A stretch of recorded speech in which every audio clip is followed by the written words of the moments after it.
Hi hello ನಮಸ್ಕಾರ ಎಲ್ಲರಿಗೂ. Welcome back to my ಚಾನಲ್ಗೆ ಎಲ್ಲರಿಗೂ ಸ್ವಾಗತ. Okay, good evening everyone.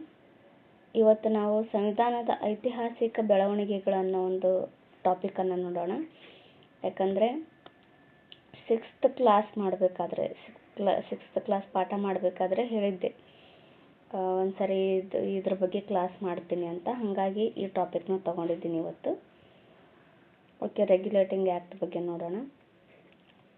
ನಮ್ಮ ಸಂವಿಧಾನ ರಚನೆ ಆಗೋಕ್ಕೂ ಮುಂಚೆ ಯಾವ ರೀತಿಯಾಗಿ ಐತಿಹಾಸಿಕ ಹಿನ್ನೆಲೆಯನ್ನು ಹೊಂದಿದೆ, ಆಮೇಲೆ ಯಾವ ರೀತಿಯಾಗಿ ಬೆಳೀತಾ ಬಂತು ಅನ್ನೋದನ್ನು ನೋಡೋಣ ಈ ಕ್ಲಾಸಲ್ಲಿ.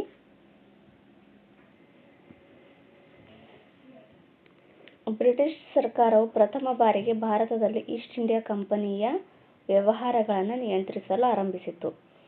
ಈ ಬ್ರಿಟಿಷ್ ಸರ್ಕಾರ ಕಂಪನಿಗಳನ್ನು ಸ್ಟಾರ್ಟ್ ಮಾಡಿರುತ್ತಲ್ಲ, ಈಸ್ಟ್ ಇಂಡಿಯಾ ಕಂಪನಿಯನ್ನು 1600ರಲ್ಲಿ ಸ್ಥಾಪನೆಯನ್ನು ಮಾಡಿರುತ್ತೆ. ಇಲ್ಲಿ ನೌಕರರು ಅವ್ಯವಹಾರದಿಂದ ಕೆಲಸವನ್ನು ಮಾಡ್ತಾ ಇರ್ತಾರೆ. ಹಾಗಾಗಿ ಅವ್ರ ಮೇಲೆ ನಿಯಂತ್ರಣ ಮಾಡೋಕ್ಕೋಸ್ಕರ ಇಂಗ್ಲೆಂಡ್ ಸರ್ಕಾರ ಏನು ಮಾಡುತ್ತೆ, ಭಾರತದಲ್ಲಿ ರೆಗ್ಯುಲೇಟಿಂಗ್ ಆ್ಯಕ್ಟನ್ನು ತಗೊಂಡು ಬಂದು ಅವರ ವ್ಯವಹಾರಗಳನ್ನು ನಿಯಂತ್ರಣ ಮಾಡುತ್ತೆ. ಬಂಗಾಳದ ಗವರ್ನರನ್ನು ಬಂಗಾಳದ ಗವರ್ನರ್ ಜನರಲ್ನನ್ನಾಗಿ ನೇಮಿಸಲಾಯಿತು. ಅಂದರೆ ಅಲ್ಲಿವರೆಗೂ ಬಂಗಾಳದ ಗವರ್ನರ್ನೇ ಭಾರತದ ಗವರ್ನರ್ ಅನ್ನೋ ರೀತಿಯಲ್ಲಿ ಇರ್ತಾ ಇದ್ರು. ಬಟ್ ಇದೇನು, ಬಂಗಾಳದ ಗವರ್ನರನ್ನು ಬಂಗಾಳದ ಗವರ್ನರ್ ಜನರಲ್ ಅಂತೇಳಿ ನೇಮಕ ಮಾಡ್ತಾರೆ, ಸ್ವಲ್ಪ ಚೇಂಜಸ್ ಮಾಡ್ತಾರೆ. 4 ಮಂದಿ ಸದಸ್ಯರಿಂದ ಕೂಡಿದ ಒಂದು ಕಾರ್ಯಕಾರಿ ಮಂಡಳಿಯನ್ನು ರಚಿಸಲಾಯಿತು. ಒಂದು ಕಾರ್ಯಕಾರಿ ಮಂಡಳಿಯನ್ನು ರಚನೆ ಮಾಡ್ತಾರೆ ಇಲ್ಲಿ. ಅದರಲ್ಲಿ 4 ಜನ ಸದಸ್ಯರು ಇರ್ತಾರೆ. ನೋಡಿ, ಈ ಥರ ಪಾಯಿಂಟ್ ಕೇಳಿದ್ದಾರೆ ಎಕ್ಸಾಮಲ್ಲಿ. ಈ ಹಿಂದೆ ಏನು ಎಕ್ಸಾಮ್ ನಡೆದಿದ್ದಾವಲ್ಲ, ಅದರಲ್ಲಿ ಈ ಎಲ್ಲ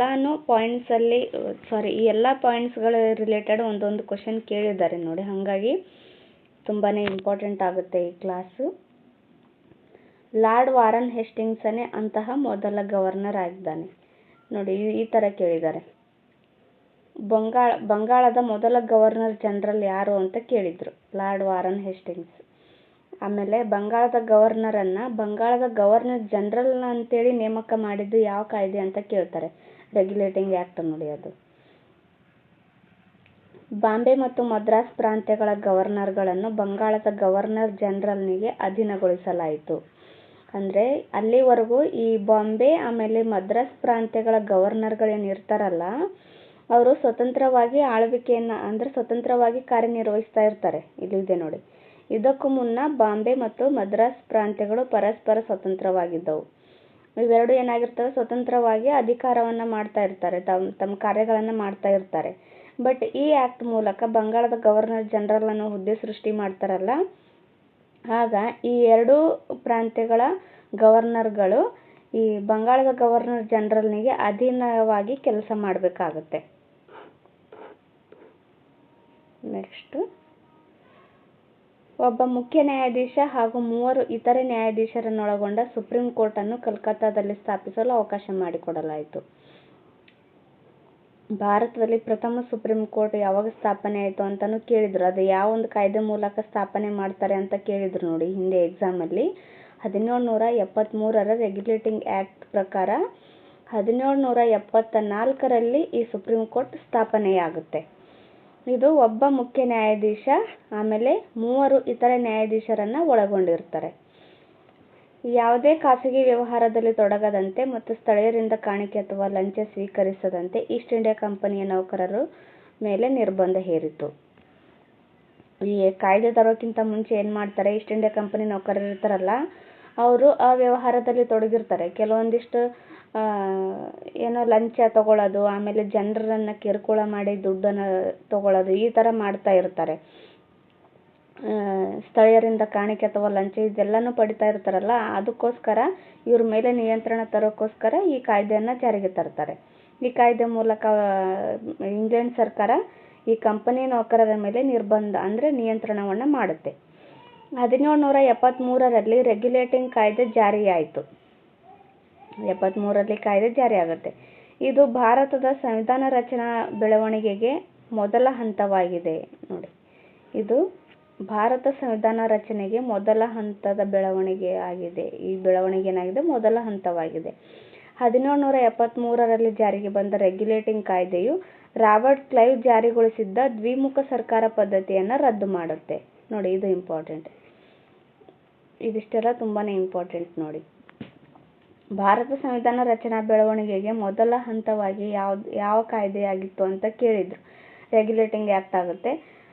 ಆಮೇಲೆ 1773ರಲ್ಲಿ ಇದೇನು ಜಾರಿಗೆ ಬರುತ್ತಲ್ಲ ಈ ಕಾಯ್ದೆ, ಇದೇನು ಮಾಡುತ್ತೆ? ರಾಬರ್ಟ್ ಕ್ಲೈವ್ ದ್ವಿಮುಖ ಸರ್ಕಾರ ಪದ್ಧತಿಯನ್ನು ಜಾರಿಗೊಳಿಸಿರ್ತಾರೆ. ರಾಬರ್ಟ್ ಕ್ಲೈವ್ ಈ ಕಾಯ್ದೆ ಏನು ಮಾಡುತ್ತೆ? ಈ ದ್ವಿಮುಖ ಸರ್ಕಾರ ಪದ್ಧತಿಯನ್ನು ರದ್ದು ಮಾಡುತ್ತೆ. ಇದು ಸಹ ಹಿಂದೆ ಎಕ್ಸಾಮಲ್ಲಿ ಕೇಳಿದ್ರು ನೋಡಿ. ನೆಕ್ಸ್ಟ್ ಪಿಟ್ಸ್ ಇಂಡಿಯಾ ಆಕ್ಟ್ ಬರುತ್ತೆ.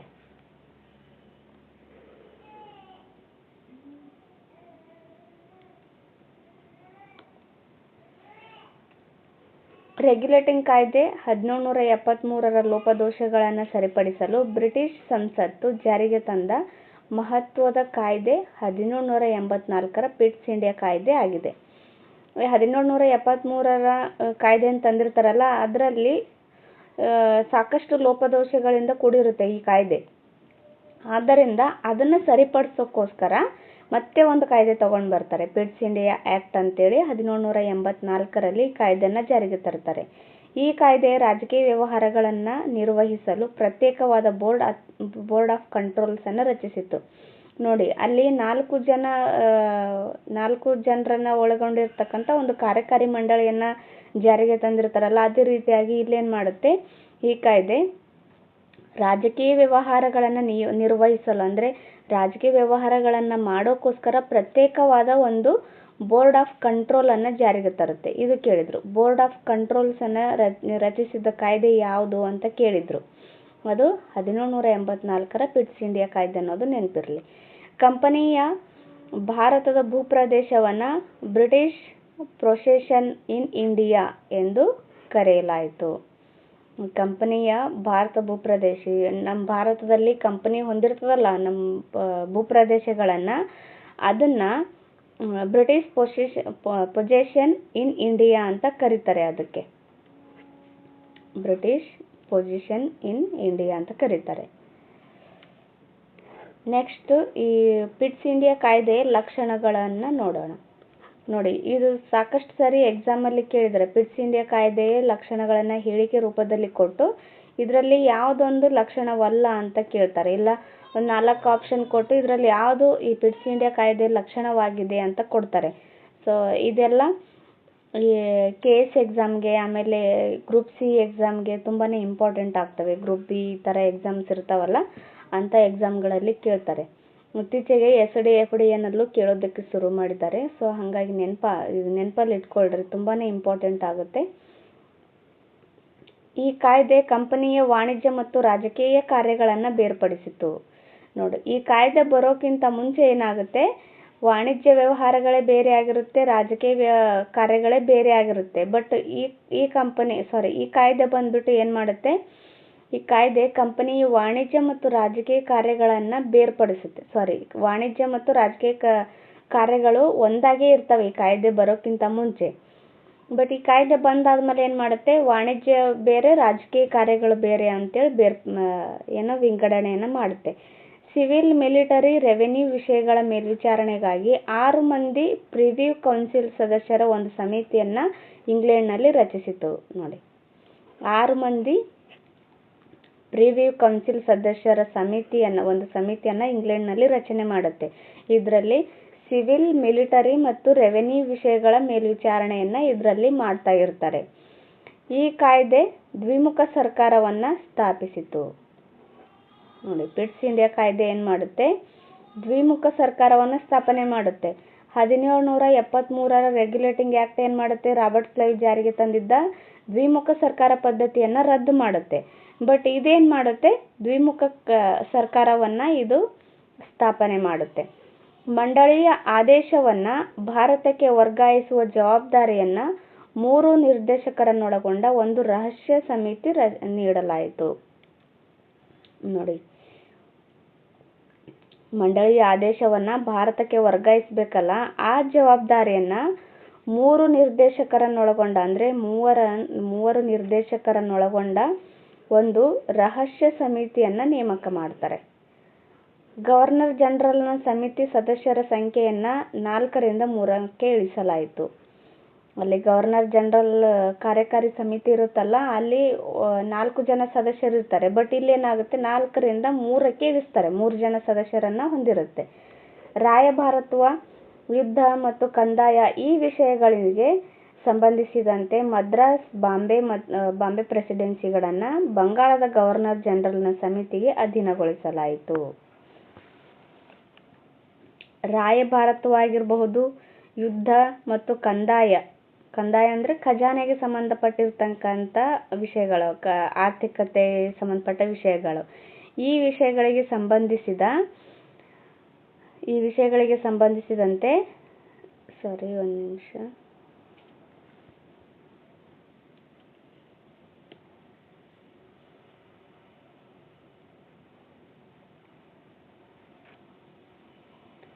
ಏನೋ ಮಿಸ್ಟೇಕ್ ಆಗ್ತಾ ಇದೆ, ಒಂದೇ ನಿಮಿಷ.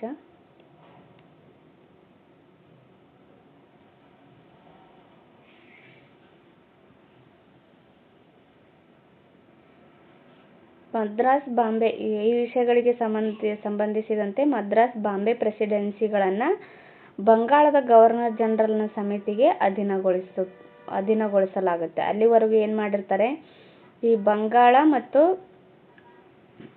ಬಾಂಬೆ ಮತ್ತು ಮದ್ರಾಸ್ ಪ್ರಾಂತ್ಯದ ಗವರ್ನರ್ಗಳು ಈತನ ಅಧೀನದಲ್ಲಿ ಕೆಲಸ ಮಾಡಬೇಕಾಗುತ್ತೆ. ಬಟ್ ಇಲ್ಲೇನಾಗುತ್ತೆ, ಇಲ್ಲಿನ ಈ ವಿಷಯಗಳು ಏನಾಗುತ್ತವೆ, ಬಂಗಾಳದ ಗವರ್ನರ್ ಜನರಲ್ನ ಸಮಿತಿಗೆ ಅಧೀನವಾಗ್ತವೆ. ಒಂದೇ ನಿಮಿಷ. ನೆಕ್ಸ್ಟ್ ಚಾರ್ಟರ್ ಕಾಯ್ದೆಯನ್ನು ನೋಡೋಣ. 1793ರಲ್ಲಿ ಮತ್ತೊಂದು ಚಾರ್ಟರ್ ಕಾಯ್ದೆ ಬರುತ್ತೆ. 1784ರಲ್ಲಿ ಒಂದು ಚಾರ್ಟರ್ ಕಾಯ್ದೆ ಬಂದಿತ್ತಲ್ಲ, ಇದು ಏನೋ ಮಿಸ್ಟೇಕ್ ಆಗಿದೆ, ಗೊತ್ತಾಗ್ತಾ ಇಲ್ಲ ಏನಾಗಿದೆ ಏನೋ. ಓಕೆ,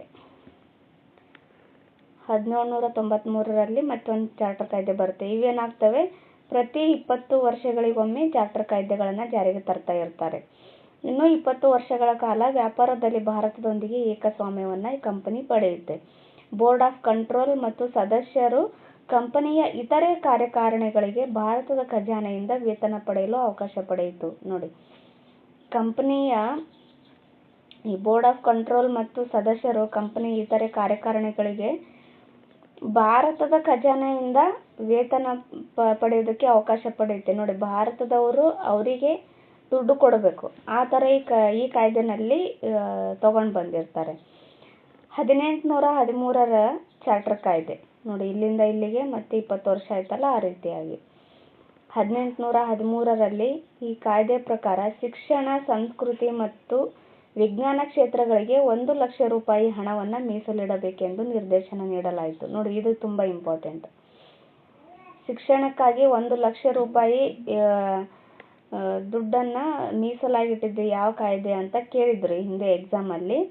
ಅದು 1813ರ ಚಾರ್ಟರ್ ಕಾಯ್ದೆ ನೋಡಿ. ಶಿಕ್ಷಣ, ಸಂಸ್ಕೃತಿ ಮತ್ತು ವಿಜ್ಞಾನ ಕ್ಷೇತ್ರಗಳಿಗಾಗಿ 1 ಲಕ್ಷ ರೂಪಾಯಿ ಹಣವನ್ನು ಮೀಸಲಿಡಬೇಕಂತೇಳಿ ಇಲ್ಲಿ ನಿರ್ದೇಶನ ಮಾಡಲಾಗುತ್ತೆ. ಬ್ರಿಟಿಷರು ಭದ್ರವಾಗಿ ಭಾರತದಲ್ಲಿ ತಳವೂರಲು ಸಹಾಯ ಮಾಡಿದ ಆಕ್ಟ್ ಇದಾಗಿದೆ. ನೋಡಿ, ಬ್ರಿಟಿಷರು ಭದ್ರವಾಗಿ ಇಲ್ಲಿ ಬುನಾದಿ ಹಾಕೋದಕ್ಕೆ ಈ ಒಂದು ಆಕ್ಟ್ ಏನಾಗುತ್ತೆ, ಈ ಒಂದು ಚಾರ್ಟರ್ ಕಾಯ್ದೆ ಈ ಒಂದು ಹೆಲ್ಪ್ ಆಗುತ್ತೆ, ಅವರಿಗೆ ಸಹಾಯ ಮಾಡ್ದಂಗೆ ಆಗುತ್ತೆ.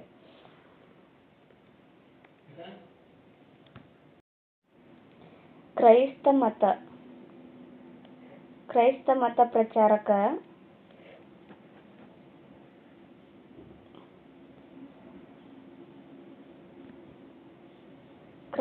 ಮತ ಪ್ರಚಾರಕ ಪ್ರವೇಶದ ಮೇಲೆ ಇದ್ದ ಪ್ರತಿಬಂಧಕವನ್ನು ತೆಗೆದುಹಾಕಿ ಇಲ್ಲಿ ಶಾಲಾ ಕಾಲೇಜುಗಳನ್ನು ಸ್ಥಾಪಿಸಲು ಅವಕಾಶ ಕಲ್ಪಿಸಲಾಯಿತು.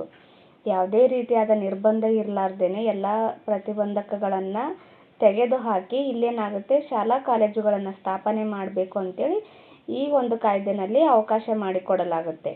1833ರ ಚಾರ್ಟರ್ ಕಾಯ್ದೆ ನೋಡಿ, 1833ರಲ್ಲೂ ಮತ್ತೊಂದು ಚಾರ್ಟರ್ ಕಾಯ್ದೆ ಬರುತ್ತೆ. ಈ ಕಾಯ್ದೆಯು ಬ್ರಿಟಿಷರು ಆಡಳಿತವನ್ನು ಭಾರತದಾದ್ಯಂತ ವಿಸ್ತರಣೆಯಾಗಲು ಅವಕಾಶ ಕೊಟ್ಟ ಕಾಯ್ದೆಯಾಗಿದೆ. ಅಲ್ಲಿವರೆಗೂ ಅಂದರೆ ಈ ಕಾಯ್ದೆ ಬರೋಕ್ಕಿಂತ ಮುಂಚೆನೇ ಏನು ಮಾಡಿರ್ತಾರೆ, ಬ್ರಿಟಿಷರಿಗೆ ಮಿತಿ ಇರುತ್ತೆ.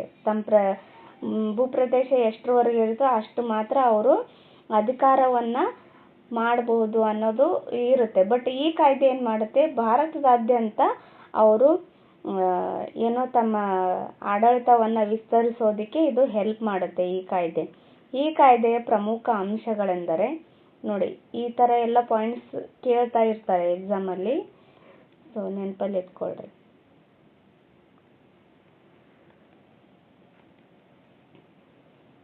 ಈ ಕಾಯ್ದೆ ಪ್ರಮುಖ ಅಂಶಗಳಂದರೆ, ಈ ಕಾಯ್ದೆಯ ಮೂಲಕ ಬಾಂಬೆ ಮದ್ರಾಸ್ ಪ್ರಾಂತ್ಯಗಳ ಗವರ್ನರ್ಗಳ ಶಾಸನೀಯ ಅಧಿಕಾರಗಳನ್ನು ಹಿಂತೆಗೆದುಕೊಳ್ಳಲಾಯಿತು. ನೋಡಿ, ಬಾಂಬೆ ಮತ್ತು ಮದ್ರಾಸ್ ಪ್ರಾಂತ್ಯಗಳ ಗವರ್ನರ್ಗಳು ಏನು ಮಾಡಿರ್ತಾರೆ, ಬಂಗಾಳದ ಗವರ್ನರ್ ಜನರಲ್ನ ಅಧೀನದಲ್ಲಿ ಕಾರ್ಯನಿರ್ವಹಿಸ್ತಾ ಇರ್ತಾರಲ್ಲ, ಅವರುಗಳ ಶಾಸನೀಯ ಅಧಿಕಾರವನ್ನು ಈ ಒಂದು ಕಾಯ್ದೆ ಮೂಲಕ ಹಿಂತೆಗೆದುಕೊಳ್ಳಲಾಗುತ್ತೆ. ಇಡೀ ಇಂಡಿಯಾಕ್ಕೆ ಸಂಬಂಧಿಸಿದ ಶಾಸನೀಯ ಅಧಿಕಾರಗಳನ್ನು ಭಾರತದ ಗವರ್ನರ್ ಜನರಲ್ನಿಗೆ ನೀಡಲಾಯಿತು. ಇಡೀ ಭಾರತದ ಶಾಸನೀಯ ಅಧಿಕಾರವನ್ನು ಈ ಭಾರತದ ಗವರ್ನರ್ ಜನರಲ್ನಿಗೆ ನೀಡ್ತಾರೆ. ಈಸ್ಟ್ ಇಂಡಿಯಾ ಕಂಪನಿಯು ತನ್ನ ವಾಣಿಜ್ಯ ಚಟುವಟಿಕೆಗಳನ್ನು ಕೈಬಿಟ್ಟು ಸಂಪೂರ್ಣ ಪ್ರಮಾಣದ ಆಡಳಿತಾತ್ಮಕ ಸಂಸ್ಥೆಯಾಗಿ ಮಾರ್ಪಡುತ್ತೆ.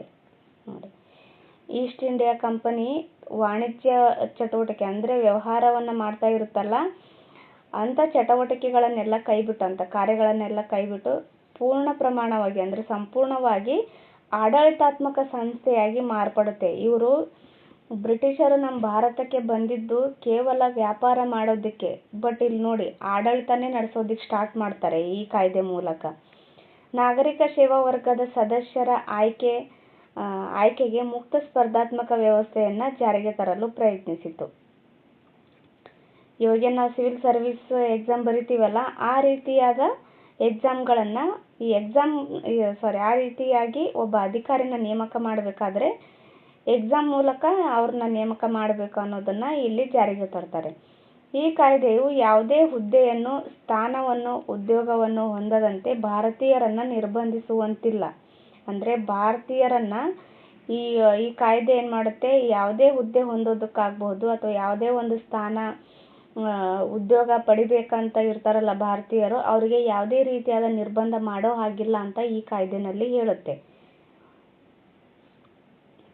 ಆದರೆ ಕೋರ್ಟ್ ಆಫ್ ಡೈರೆಕ್ಟರ್ ವಿರೋಧದಿಂದ ಈ ಅಂಶವನ್ನು ನಿರಾಕರಿಸಲಾಯಿತು. ಈ ಕೋರ್ಟ್ ಆಫ್ ಡೈರೆಕ್ಟರ್ ಅಂತಿರ್ತಾರಲ್ಲ, ಅವ್ರೇನು ಮಾಡ್ತಾರೆ, ಇದನ್ನು ವಿರೋಧಿಸ್ತಾರೆ. ಇಲ್ಲ, ನಿರ್ಬಂಧ ಹೇರಬೇಕು, ಇದು ನಿರ್ಬಂಧ ಹೇರೋ ಹಾಗಿಲ್ಲ ಅವರಿಗಂತ ಹೇಳಿರುತ್ತಲ್ಲ, ಇದನ್ನು ವಿರೋಧಿಸ್ತಾರೆ ಇವರು ವಿರೋಧಿಸಿದ್ರಿಂದ ಏನಾಗುತ್ತೆ, ಈ ಒಂದು ಅಂಶವನ್ನು ಹಿಂತೆಗೆದುಕೊಳ್ತಾರೆ. ಅಂದರೆ ಈ ಭಾರತೀಯರಿಗೆ ಏನು ಮಾಡ್ತಾರೆ, ಈ ಕೆಲವೊಂದಿಷ್ಟು ನಿರ್ಬಂಧಗಳನ್ನು ಹಾಕ್ತಾರೆ ಇಂಥ ಉದ್ಯೋಗ ಪಡಿಬೇಕಾದ್ರೆ.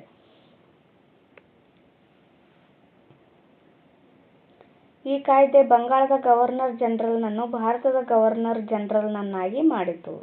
ಇದು ಇಂಪಾರ್ಟೆಂಟ್. ಬಂಗಾಳದ ಗವರ್ನರ್ನನ್ನು ಬಂಗಾಳದ ಗವರ್ನರ್ ಜನರಲ್ನಾಗಿ ಮಾಡಿದ್ದು ಕಾಯ್ದೆ ಯಾವುದು ಅಂತ ಕೇಳಿದಾಗ 1773ರ ಕಾಯ್ದೆ ಅಂತ ನೆನಪಲ್ಲಿರಬೇಕು. ಅದೇ ರೀತಿಯಾಗಿ ಬಂಗಾಳದ ಗವರ್ನರ್ ಜನರಲ್ನನ್ನು ಭಾರತದ ಗವರ್ನರ್ ಜನರಲ್ನನ್ನಾಗಿ ಮಾಡಿದ್ದು ಯಾವುದು ಅಂತಂದರೆ 1833ರ ಚಾರ್ಟರ್ ಕಾಯ್ದೆ. ನೋಡಿ,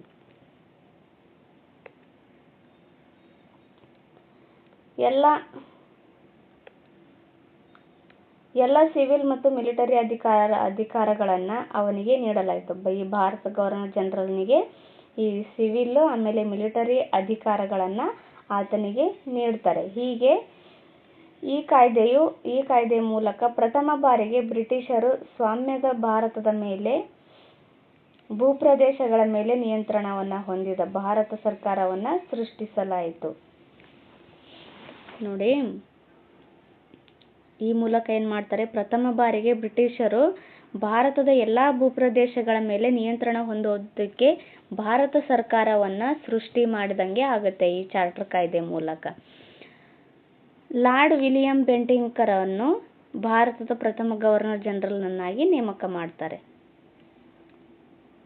ಲಾರ್ಡ್ ವಿಲಿಯಂ ಬೆಂಟಿಂಕು ಭಾರತದ ಪ್ರಥಮ ಗವರ್ನರ್ ಜನರಲ್ನಾದರೆ ಬಂಗಾಳದ ಪ್ರಥಮ ಗವರ್ನರ್ ಜನರಲ್ ಯಾರು ಅಂತ ಕೇಳ್ತಾರೆ. ಬಂಗಾಳದ ಪ್ರಥಮ ಗವರ್ನರ್ ಜನರಲ್ ವಾರನ್ ಹೆಸ್ಟಿಂಗ್ಸ್ ಅನ್ನೋದು ನೆನಪಲ್ಲಿ ಇಟ್ಕೊಳ್ರಿ.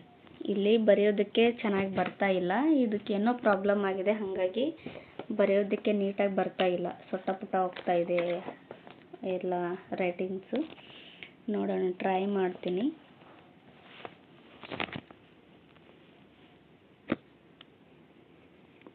ಬರ್ತಾ ಇಲ್ಲ. ಓಕೆ, ಇರಲಿ. ವಾರನ್ ಹೆಸ್ಟಿಂಗ್ಸ್ ಅನ್ನೋದನ್ನು ನೆನಪಲ್ಲಿ ಇಟ್ಕೊಳ್ರಿ. ಲಾರ್ಡ್ ಮೆಕಾಲೆ ಅವರ ಅಧ್ಯಕ್ಷತೆಯಲ್ಲಿ ಒಂದು ಕಾನೂನು ಆಯೋಗವನ್ನು ನೇಮಿಸಲಾಯಿತು. ಕಾನೂನು ಆಯೋಗವನ್ನು ಯಾರ ಒಬ್ಬ ಅಧ್ಯಕ್ಷತೆಯಲ್ಲಿ ನೇಮಕ ಮಾಡ್ತಾರೆ ಅಂದರೆ ಲಾರ್ಡ್ ಮೆಕಾಲೆ ಅವರ ಅಧ್ಯಕ್ಷತೆಯಲ್ಲಿ ಕಾನೂನು ಆಯೋಗವನ್ನು ನೇಮಕ ಮಾಡ್ತಾರೆ. ಕಾನೂನು ಸದಸ್ಯನ ಸೇರ್ಪಡೆಯೊಂದಿಗೆ ಗವರ್ನರ್ ಜನರಲ್ನ ಕಾರ್ಯಕಾರಿ ಮಂಡಳಿಯನ್ನು ವಿಸ್ತರಿಸಲಾಯಿತು. ಗವರ್ನರ್ ಜನರಲ್ನ ಕಾರ್ಯಕಾರಿ ಮಂಡಳಿ 4 ಸದಸ್ಯರನ್ನು ಹೊಂದಿತ್ತಲ್ಲ, ಅದು 4ರಿಂದ 3 ಸದಸ್ಯರಿಗೆ ಇಳಿಸಿರ್ತಾರೆ. 1813ರ ಚಾರ್ಟರ್ ಕಾಯ್ದೆನಲ್ಲಿ ಇಳಿಸಿರ್ತಾರಲ್ಲ, ಇವರ ಕಾರ್ಯಕಾರಿ ಮಂಡಳಿಯನ್ನು ಮತ್ತೆ ಇಲ್ಲಿ ವಿಸ್ತರಣೆ ಮಾಡ್ತಾರೆ. ನೋಡೋಣ, ಇದು 4ರಿಂದ 3 ಸದಸ್ಯರಾಗಿ ಎಲ್ಲಿ ಕೆಳಗಿಳಿಸ್ತಾರೆ ಅನ್ನೋದನ್ನು ನೋಡೋಣ. ಇಲ್ಲೇ ಇತ್ತು ಮೇಲೆ.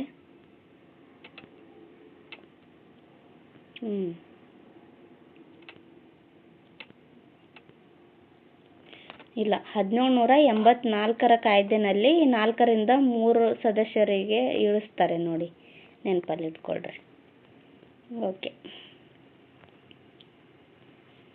ನೆಕ್ಸ್ಟ್ 1853ರ ಚಾರ್ಟರ್ ಕಾಯ್ದೆ ಬರುತ್ತೆ. 1853ರ ಚಾರ್ಟರ್ ಕಾಯ್ದೆ ಸ್ಪರ್ಧಾತ್ಮಕ ಪರೀಕ್ಷೆಗಳ ಮೂಲಕ ಸರ್ಕಾರಿ ಸೇವೆಗೆ ಅಭ್ಯರ್ಥಿಗಳನ್ನು ಆಯ್ಕೆ ಮಾಡುವ ಮತ್ತು ನೇಮಕ ಮಾಡುವ ಪದ್ಧತಿಗೆ ಅವಕಾಶ ನೀಡಿತು. ಇದು ಕೇಳ್ತಾರೆ, ಸ್ಪರ್ಧಾತ್ಮಕ ಪರೀಕ್ಷೆಗಳ ಮೂಲಕ ಅಭ್ಯರ್ಥಿಗಳನ್ನು ಆಯ್ಕೆ ಮಾಡೋದು ಸರ್ಕಾರಿ ಸೇವೆಗಳಿಗೆ ಅಂತ ಯಾವ ಒಂದು ಕಾಯ್ದೆನಲ್ಲಿ ರೂಪಿಸಲಾಗುತ್ತೆ ಅಂತ ಕೇಳ್ತಾರೆ. ಇದು 1853ರ ಚಾರ್ಟರ್ ಕಾಯ್ದೆ ನೋಡಿ. ಇದರಿಂದ ಉನ್ನತ ನಾಗರಿಕ ಸೇವೆಗಳಿಗೆ ನೇಮಕವಾಗುವ ಅವಕಾಶ ಭಾರತೀಯರಿಗೆ ಲಭಿಸಿತು. ಇಲ್ಲಿ ಭಾರತೀಯರಿಗೆ ನಿರ್ಬಂಧ ಹಾಕಿರ್ತಾರಲ್ಲ ಮೇಲೆ 1833ರ ಕಾಯ್ದೆನಲ್ಲಿ, ಇಲ್ಲಿ ಆ ನಿರ್ಬಂಧಗಳನ್ನು ತೆಗೆದು ಹಾಕ್ತಾರೆ. 1853ರ ಕಾಯ್ದೆನಲ್ಲಿ ತೆಗೆದು ಹಾಕಿ ಎಕ್ಸಾಮ್ನ ನಡೆಸ್ತಾರೆ. 1835 ಸಾರಿ, ಇದು 1835 ಆಗಬೇಕು. 1835ರಲ್ಲಿ ಮೆಕಾಲೆ ಆಯೋಗ ಜಾರಿಗೆ ಬರುತ್ತೆ. 1835ರಲ್ಲಿ ಮೆಕಾಲೆ ಆಯೋಗ ಜಾರಿಗೆ ಬಂದು ಇದು ಇಂಗ್ಲಿಷ್ ಶಿಕ್ಷಣಕ್ಕೆ ಸಂಬಂಧಿಸಿರುತ್ತೆ. ನೋಡಿ, ಮೆಕಾಲೆ ಆಯೋಗ ಯಾವುದಕ್ಕೆ ಸಂಬಂಧಿಸಿದೆ ಅಂತ ಹಿಂದೆ ಎಕ್ಸಾಮಲ್ಲಿ ಕೇಳಿದ್ರು. ಇದು ಇಂಗ್ಲಿಷ್ ಶಿಕ್ಷಣಕ್ಕೆ ಸಂಬಂಧಿಸಿದೆ ನೋಡಿ ಮೆಕಾಲೆ ಆಯೋಗ. ಇದು ಎಷ್ಟರಲ್ಲಿ ಜಾರಿಗೆ ಬರುತ್ತೆ ಅಂದರೆ 1835ರಲ್ಲಿ ಜಾರಿಗೆ ಬರುತ್ತೆ. 1854ರಲ್ಲಿ ವುಡ್ಸ್ ವರದಿ ಜಾರಿಯಾಗಿದ್ದು ಇದು ಭಾರತೀಯರ ಶಿಕ್ಷಣಕ್ಕೆ ಸಂಬಂಧಿಸಿದೆ. ನೋಡಿ, ತುಂಬಾ ಇಂಪಾರ್ಟೆಂಟ್ ಈ 2 ಇಶ್ಯೂಗಳು. ಇದು ಸಹ ಹಿಂದೆ ಎಕ್ಸಾಮಲ್ಲಿ ಕೇಳಿದ್ದಾರೆ. ವುಡ್ಸ್ ವರದಿ ಜಾರಿಯಾಗಿದ್ದಲ್ಲ ಯಾವ ಉದ್ದೇಶವನ್ನು ಹೊಂದಿತ್ತು ಅಂತ ಕೇಳಿದ್ರು. ಇದು ಭಾರತೀಯರ ಶಿಕ್ಷಣಕ್ಕೆ ಸಂಬಂಧಿಸಿದ ವರದಿಯಾಗಿತ್ತು, ವುಡ್ಸ್ ವರದಿ. ಇದು 1854ರಲ್ಲಿ ಜಾರಿಗೆ ಬರುತ್ತೆ. ಮೆಕಾಲೆ ಆಯೋಗ ಇಂಗ್ಲಿಷ್ ಶಿಕ್ಷಣಕ್ಕೆ ಸಂಬಂಧಿಸಿದ್ದು, ಇದು 1835ರಲ್ಲಿ ಜಾರಿಗೆ ಬರುತ್ತೆ. ಈ ಕಾಯ್ದೆ ಪ್ರಥಮ ಬಾರಿಗೆ ಭಾರತೀಯ ಲೆಜಿಸ್ಲೇಟಿವ್ ಕೌನ್ಸಿಲ್ನಲ್ಲಿ ಸ್ಥಳೀಯ ಪ್ರಾತಿನಿಧ್ಯವನ್ನು ನೀಡಿತು. ಪ್ರಥಮ ಬಾರಿಗೆ ಸ್ಥಳೀಯ ಪ್ರಾತಿನಿಧ್ಯದಲ್ಲಿ ಲೆಜಿಸ್ಲೇಟಿವ್ ಕೌನ್ಸಿಲ್ನಲ್ಲಿ ಸ್ಥಳೀಯ ಪ್ರಾತಿನಿಧ್ಯ ನೀಡಿದ್ದು ಯಾವ ಕಾಯ್ದೆ ಅಂತ ಕೇಳ್ತಾರೆ. ಇದು 1853ರ ಕಾಯ್ದೆ ನೋಡಿ. ಸಾರಿ, 53. ಓಕೆ. ಪ್ರಥಮ ಬಾರಿಗೆ ಗವರ್ನರ್ ಜನರಲ್ ಕೌನ್ಸಿಲ್ನ ಶಾಸನೀಯ ಹಾಗೂ ಕಾರ್ಯಾಂಗೀಯ ಕಾರ್ಯಗಳನ್ನು ಪರಸ್ಪರ ಪ್ರತ್ಯೇಕಿಸಲಾಯಿತು. ಇಲ್ಲಿ ಶಾಸನೀಯ ಮತ್ತು ಈ ವಾಣಿಜ್ಯ ಕಾರ್ಯಗಳನ್ನು ಪ್ರತ್ಯೇಕ ಮಾಡಿರ್ತಾರೆ. ಇಲ್ಲೇನು ಮಾಡ್ತಾರೆ, ಈ ಗವರ್ನರ್ ಜನರಲ್ ಕೌನ್ಸಿಲ್ನ ಶಾಸನೀಯ ಹಾಗೂ ಕಾರ್ಯಾಂಗೀಯ ಕಾರ್ಯಗಳನ್ನು ಪರಸ್ಪರ ಪ್ರತ್ಯೇಕ ಮಾಡ್ತಾರೆ ಈ ಕಾಯ್ದೆನಲ್ಲಿ. ಈ ಕಾಯ್ದೆಯು ಲೆಜಿಸ್ಲೇಟಿವ್ ಕೌನ್ಸಿಲರ್ಸ್ ಎಂಬ 6 ಮಂದಿ ಹೊಸ ಸದಸ್ಯರನ್ನು ಗವರ್ನರ್ ಜನರಲ್ ಕೌನ್ಸಿಲ್ಗೆ ಸೇರ್ಪಡೆ ಮಾಡಲು ಅವಕಾಶ ನೀಡಿತು. ಇದು ಇಂಪಾರ್ಟೆಂಟ್ ನೋಡಿ.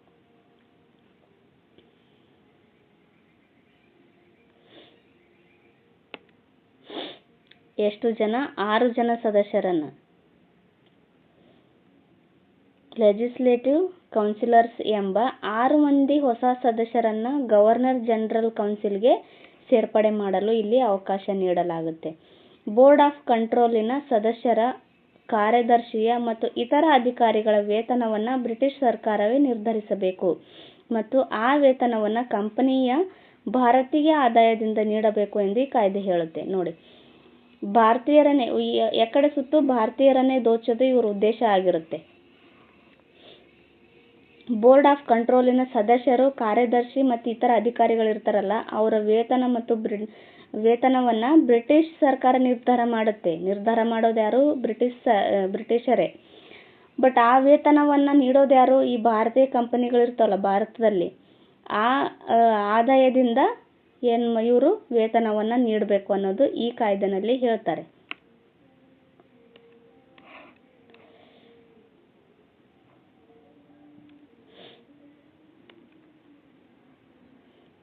ನೆಕ್ಸ್ಟು, ಕೋರ್ಟ್ ಆಫ್ ಡೈರೆಕ್ಟರ್ಗಳ ಸದಸ್ಯರ ಸಂಖ್ಯೆಯನ್ನು 24ರಿಂದ 18ಕ್ಕೆ ಇಳಿಸಲಾಯಿತು. ಈ ಮುಂಚೆ ಏನಾಗಿರುತ್ತೆ, ಕೋರ್ಟ್ ಆಫ್ ಡೈರೆಕ್ಟರ್ ಸದಸ್ಯರ ಸಂಖ್ಯೆ 24 ಆಗಿರುತ್ತೆ, ಅದನ್ನು 18ಕ್ಕೆ ಇಳಿಸ್ತಾರೆ.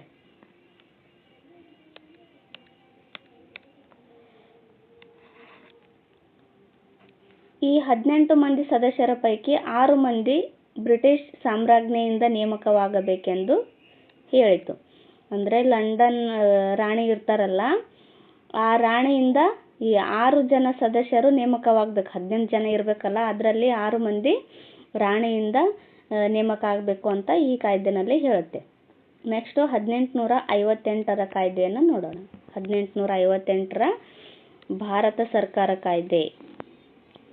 1857ರ ಪ್ರಥಮ ಸ್ವಾತಂತ್ರ್ಯ ಸಂಗ್ರಾಮದ ಪರಿಣಾಮವಾಗಿ ಬ್ರಿಟಿಷರು ಸಂಸತ್ತು ಈ ಕಾಯ್ದೆಯನ್ನು 1858ರಲ್ಲಿ ಹೊರಡಿಸಿತು. ಈ ಕಾಯ್ದೆಯನ್ನು ಮ್ಯಾಗ್ನಾ ಕಾರ್ಟ ಅಂತ ಕರೀತಾರೆ.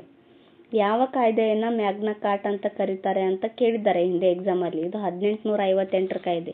ಯಾಕಂದ್ರೆ 1857ರಲ್ಲಿ ಪ್ರಥಮ ಸ್ವಾತಂತ್ರ್ಯ ಸಂಗ್ರಾಮ ನಡೆಯುತ್ತೆ.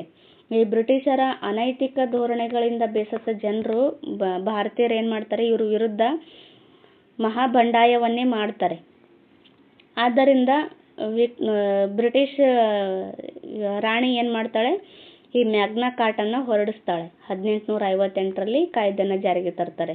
ಈ ಕಾಯ್ದೆ ಮೂಲಕ ಮಹಾರಾಣಿ ವಿಕ್ಟೋರಿಯಾಳು ಭಾರತದ ಆಡಳಿತದ ಹೊಣೆಯನ್ನು ಈಸ್ಟ್ ಇಂಡಿಯಾ ಕಂಪನಿಯಿಂದ ತನ್ನ ನೇರ ಆಳ್ವಿಕೆಗೆ ತೆಗೆದುಕೊಂಡಳು. ಇಲ್ಲಿವರೆಗೂ ಏನಾಗಿರುತ್ತೆ, ಈ ಕಂಪನಿನಲ್ಲಿ ಕೆಲವು ಅಧಿಕಾರಿಗಳನ್ನು ನೇಮಕ ಮಾಡಿ ಇವ್ರು ಕಳಿಸಿರ್ತಾರಲ್ಲ, ಅವರು ನೋಡ್ಕೊತಾ ಇರ್ತಾರೆ ಇಲ್ಲಿ ಎಲ್ಲ ವ್ಯವಹಾರಗಳನ್ನು. ಬಟ್ ಇದೇನು 1857ರ ಸ್ವಾತಂತ್ರ್ಯ ಸಂಗ್ರಾಮ ಆಗುತ್ತಲ್ಲ, ಆವಾಗಿಂದ ಬ್ರಿಟಿಷ್ ರಾಣಿ ಏನು ಮಾಡ್ತಾಳೆ, ನೇರವಾಗಿ ತಾನೇ ಈ ಎಲ್ಲ ಅಧಿಕಾರಗಳನ್ನು ತಗೊತಾರೆ. ಭಾರತ ಸರ್ಕಾರ ಕಾಯ್ದೆ ಲಕ್ಷಣಗಳು ತುಂಬ ಇಂಪಾರ್ಟೆಂಟ್ ನೋಡ್ರಿ. ನಿಯಂತ್ರಣ ಮಂಡಳಿ ಮತ್ತು ನಿರ್ದೇಶಕರ ಮಂಡಳಿಗಳನ್ನು ರದ್ದುಪಡಿಸುವ ಮೂಲಕ ದ್ವಿಸರ್ಕಾರ ಪದ್ಧತಿಯನ್ನು ಅಂತ್ಯಗೊಳಿಸಿತು. ಇದೇನು ಮಾಡುತ್ತೆ, ದ್ವಿಸರ್ಕಾರ ಪದ್ಧತಿಯನ್ನು ಅಂತ್ಯಗೊಳಿಸುತ್ತೆ. ಭಾರತದ ನಿರ್ವಹಣೆಯ ಹೊಣೆಯನ್ನು ಈಸ್ಟ್ ಇಂಡಿಯಾ ಕಂಪನಿಯಿಂದ ಬ್ರಿಟಿಷರು ಸಾಮ್ರಾಜ್ಞಿಗೆ ವರ್ಗಾಯಿಸಲಾಯಿತು. ಈ ಕಂಪನಿಯಿಂದ ಏನಾಗುತ್ತೆ, ಡೈರೆಕ್ಟಾಗಿ ಬ್ರಿಟಿಷ್ ರಾಣಿಗೆ ವರ್ಗಾವಣೆ ಆಗುತ್ತೆ ಎಲ್ಲ ಕಾರ್ಯನಿರ್ವಹಣೆಯನ್ನು ಮಾಡೋದು. ಭಾರತದ ಗವರ್ನರ್ ಜನರಲ್ ಎಂಬ ಪದವನ್ನು ಭಾರತದ ವೈಸ್ರಾಯ್ ಎಂದು ಬದಲಾಯಿತು. ನೋಡಿ, ತುಂಬ ಇಂಪಾರ್ಟೆಂಟು. ಈ ಬಂಗಾಳದ ಗವರ್ನರ್ ಜನರಲ್ ಅಂತೇಳಿ 1773ರ ಆ್ಯಕ್ಟ್ ಇರುತ್ತೆ, ರೆಗ್ಯುಲೇಟಿಂಗ್ ಆ್ಯಕ್ಟ್. ಅದೇ ರೀತಿಯಾಗಿ 1833ರ ಕಾಯ್ದೆ ಏನು ಮಾಡುತ್ತೆ, ಈ ಬಂಗಾಳದ ಗವರ್ನರ್ ಜನರಲನ್ನು ಭಾರತದ ಗವರ್ನರ್ ಜನರಲ್ ಅಂತೇಳಿ ನೇಮಕ ಮಾಡುತ್ತೆ. ಈ 1858ರ ಕಾಯ್ದೆ ಏನು ಮಾಡುತ್ತೆ, ಭಾರತದ ಗವರ್ನರ್ ಜನರಲ್ನನ್ನು ಭಾರತದ ವೈಸ್ರಾಯ್ ಅಂತ ಕರೀತಾರೆ. ಭಾರತದ ರಾಜ್ಯ ಕಾರ್ಯದರ್ಶಿ ಎಂಬ ಹೊಸ ಹುದ್ದೆಯನ್ನು ಸೃಷ್ಟಿಸಲಾಯಿತು. ಇಲ್ಲಿ ಈ ಕಾಯ್ದೆನಲ್ಲಿ ಭಾರತ ರಾಜ್ಯ ಕಾರ್ಯದರ್ಶಿ ಅನ್ನೋ ಒಂದು ಹುದ್ದೆ ಏನು ಮಾಡ್ತಾರೆ, ಸೃಷ್ಟಿ ಮಾಡ್ತಾರೆ. ಓಕೆ, ನೆಕ್ಸ್ಟ್ ನೋಡೋಣ.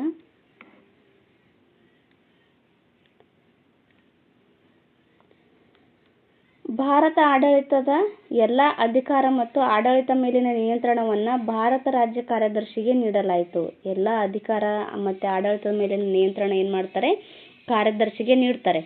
ಭಾರತ ರಾಜ್ಯ ಕಾರ್ಯದರ್ಶಿ ಆಡಳಿತದಲ್ಲಿ ನೆರವಾಗಲು 15 ಮಂದಿ ಸದಸ್ಯರ ಭಾರತದ ಮಂಡಳಿಯನ್ನು ಸ್ಥಾಪಿಸಲಾಯಿತು.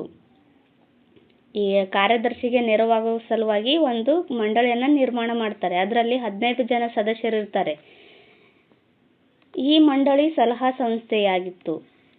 ಈ ಮಂಡಳಿ ಏನಾಗಿರುತ್ತೆ? ಸಲಹಾ ಸಂಸ್ಥೆಯಾಗಿರುತ್ತೆ. ಭಾರತ ರಾಜ್ಯ ಕಾರ್ಯದರ್ಶಿಯು ಮಂಡಳಿಯ ತೀರ್ಮಾನಗಳನ್ನು ಬದಿಗೊತ್ತಿ ತಾನೇ ಅಂತಿಮ ನಿರ್ಧಾರಗಳನ್ನು ಕೈಗೊಳ್ಳುವ ಅಧಿಕಾರ ಹೊಂದಿದನು. ಭಾರತ ರಾಜ್ಯ ಕಾರ್ಯದರ್ಶಿ ಇರ್ತಾರಲ್ಲ, ಅವ್ರೇನು ಮಾಡ್ತಾರೆ? ಮಂಡಳಿಯ ತೀರ್ಮಾನಗಳನ್ನು ಬದಿಗೊತ್ತಿ, ಅಂದರೆ ಆ ತೀರ್ಮಾನವನ್ನು ನಿರಾಕರಿಸಿ ತಾನೇ ಅಂತಿಮ ನಿರ್ಧಾರಗಳನ್ನು ಕೈಗೊಳ್ಳುವ ಅಧಿಕಾರ ಇಲ್ಲಿ ಪಡಿತಾನೆ. ನೆಕ್ಸ್ಟ್ 1861ರ ಭಾರತೀಯ ಕೌನ್ಸಿಲ್ ಆ್ಯಕ್ಟ್ ಜಾರಿಗೆ ಬರುತ್ತೆ. ಎಷ್ಟರಲ್ಲಿ? 1861ರಲ್ಲಿ ಈ ಕಾಯ್ದೆ ಜಾರಿಗೆ ಬರುತ್ತೆ. ಆಡಳಿತ ವ್ಯವಸ್ಥೆಯಲ್ಲಿ ಸೂಕ್ತ ಬದಲಾವಣೆ ತರುವುದಕ್ಕಾಗಿ ಬ್ರಿಟಿಷ್ ಸಂಸತ್ತು 1861ರಲ್ಲಿ ಭಾರತೀಯ ಕೌನ್ಸಿಲ್ ಕಾಯ್ದೆಯನ್ನು ಪಾಸು ಮಾಡಿತು. ಆಡಳಿತದಲ್ಲಿ ಇನ್ನೂ ಸೂಕ್ತವಾದ ಬದಲಾವಣೆಗಳನ್ನು ತರಬೇಕು ಅಂಥೇಳಿ ಈ ಬ್ರಿಟಿಷ್ ಸಂಸತ್ತು ಏನು ಮಾಡುತ್ತೆ? ಈ ಕಾಯ್ದೆಯನ್ನು ಜಾರಿಗೆ ತರುತ್ತೆ. ಈ ಕಾಯ್ದೆಯು ಭಾರತದಲ್ಲಿ ಅನೇಕ ಮಹತ್ತರ ಬದಲಾವಣೆಗೆ ಕಾರಣವಾಯಿತು. ಇದು ಸಂವಿಧಾನದ ಬೆಳವಣಿಗೆಗೆ ಅಪಾರವಾದ ಕೊಡುಗೆಯನ್ನು ನೀಡುತ್ತೆ. ನೋಡಿ, ಸಂವಿಧಾನದ ಬೆಳವಣಿಗೆಗೆ ಇದು ಅಪಾರವಾದ ಕೊಡುಗೆಯನ್ನು ನೀಡುತ್ತೆ. ಈ ಪಾಯಿಂಟ್ ತುಂಬ ಇಂಪಾರ್ಟೆಂಟ್ ಆಗಿದೆ ನೋಡಿ.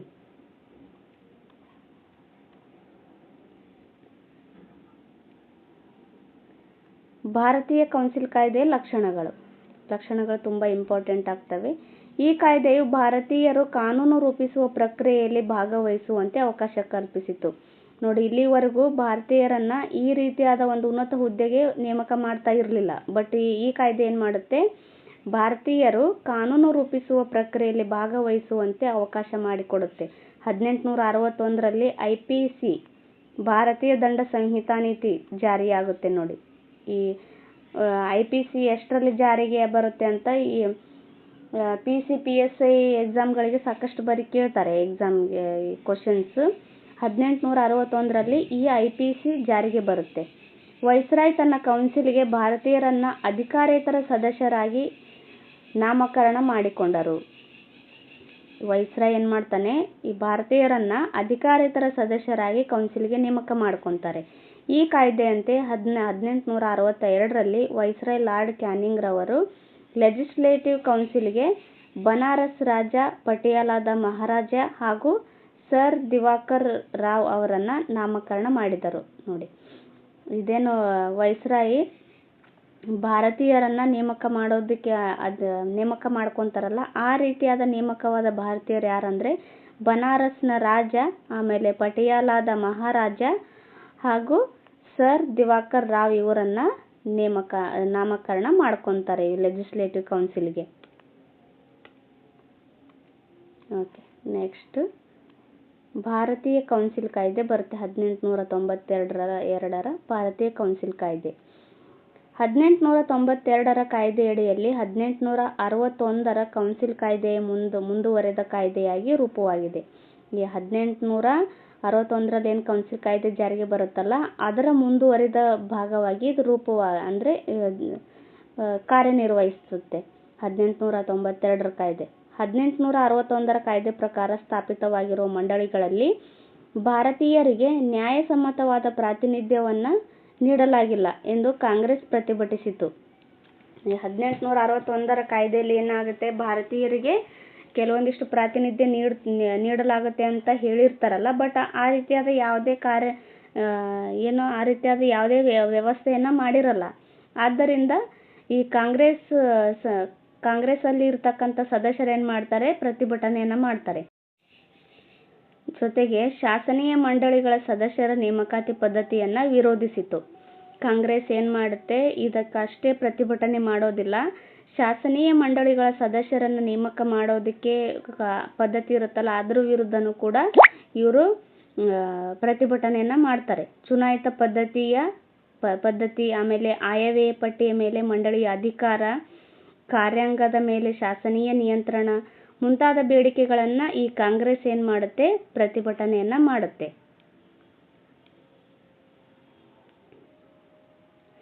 ಈ ಬೇಡಿಕೆಗಳನ್ನು ಈಡೇರಿಸುವ ಸಲುವಾಗಿ 1892ರ ಭಾರತೀಯ ಕೌನ್ಸಿಲ್ ಕಾಯ್ದೆಯನ್ನು ಜಾರಿಗೆ ಬರುತ್ತೆ. ಭಾರತೀಯರು ಕೆಲವೊಂದಿಷ್ಟು ಬೇಡಿಕೆಗಳನ್ನು ಇಟ್ಟಿರ್ತಾರಲ್ಲ, ಆ ಬೇಡಿಕೆಗಳನ್ನು ಈಡೇರಿಸುವ ಸಲುವಾಗಿ ಈ ಕಾಯ್ದೆ ಜಾರಿಗೆ ಬರುತ್ತೆ.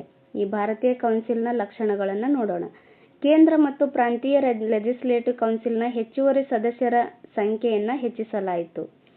ಕೇಂದ್ರ ಮತ್ತು ಪ್ರಾಂತೀಯ ಲೆಜಿಸ್ಲೇಟಿವ್ ಕೌನ್ಸಿಲ್ ಇರ್ತಾವಲ್ಲ, ಅಲ್ಲಿ ಹೆಚ್ಚುವರಿ ಸದಸ್ಯರನ್ನು ನೇಮಕ ಮಾಡುತ್ತೆ. ಈ ಕಾಯ್ದೆಯು ಅಧಿಕಾರೇತರನ್ನ ಕೇಂದ್ರ ಹಾಗೂ ಪ್ರಾಂತೀಯಗಳಿಗೆ ಆಯ್ಕೆ ಮಾಡಲು ನಾಮಕರಣ ವಿಧಾನವನ್ನು ಹೆಚ್ಚು ಬಳಕೆ ಮಾಡಲಾಯಿತು. ಅಂದರೆ ನಾಮಕರಣ ಮಾಡ್ತಾರೆ. ಇದೇನು ಅಧಿಕಾರೇತರವಾಗಿ ಕೇಂದ್ರ ಮತ್ತು ಪ್ರಾಂತ್ಯಗಳಲ್ಲಿ ಇರ್ತಾರಲ್ಲ ಅಂಥವ್ರನ್ನ ಇಲ್ಲಿ ನಾಮಕರಣ ಮಾಡ್ತಾರೆ. ಲೆಜಿಸ್ಲೇಟಿವ್ ಕೌನ್ಸಿಲ್ನ ಕಾರ್ಯಗಳನ್ನು ಹೆಚ್ಚಿಸಲಾಯಿತು. ಲೆಜಿಸ್ಲೇಟಿವ್ ಕೌನ್ಸಿಲ್ನ ಕಾರ್ಯಮಿತಿಯನ್ನು ಇಲ್ಲಿ ಹೆಚ್ಚಿಗೆ ಮಾಡ್ತಾರೆ. ಆಯವ್ಯಯ ಪಟ್ಟಿಯನ್ನು ಚರ್ಚಿಸುವ ಮತ್ತು ಕಾರ್ಯಾಂಗಕ್ಕೆ ಪ್ರಶ್ನೆಗಳನ್ನು ಕೇಳುವ ಅಧಿಕಾರ ಲೆಜಿಸ್ಲೇಟಿವ್ ಕೌನ್ಸಿಲ್ಗಳಿಗೆ ನೀಡಲಾಯಿತು. ಈ ಆಯವ್ಯಯ ಪಟ್ಟಿಯನ್ನು ರಚನೆ ಮಾಡೋದಾಗಿರಬಹುದು, ಅದ್ರ ಮೇಲೆ ಚರ್ಚೆ ಮಾಡೋದು, ಆಮೇಲೆ ಕಾರ್ಯಾಂಗಕ್ಕೆ ಪ್ರಶ್ನೆ ಕೇಳುವ ಅಧಿಕಾರ ಎಲ್ಲವನ್ನೂ ಸಹ ಲೆಜಿಸ್ಲೇಟಿವ್ ಕೌನ್ಸಿಲ್ಗೆ ನೀಡಲಾಗುತ್ತೆ.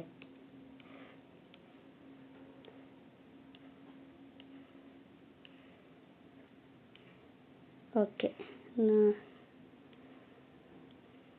ಇದಿಷ್ಟು ನೆಕ್ಸ್ಟ್ ಕ್ಲಾಸಲ್ಲಿ ನೋಡೋಣ. ತುಂಬ ಲೆಂದಿ ಆಗುತ್ತೆ ಕ್ಲಾಸು, ಇನ್ನೂ ಜಾಸ್ತಿ ಇದೆ. ಮೇ ಬಿ ಇನ್ನೂ 2 ಕ್ಲಾಸ್ ಆಗಬಹುದು.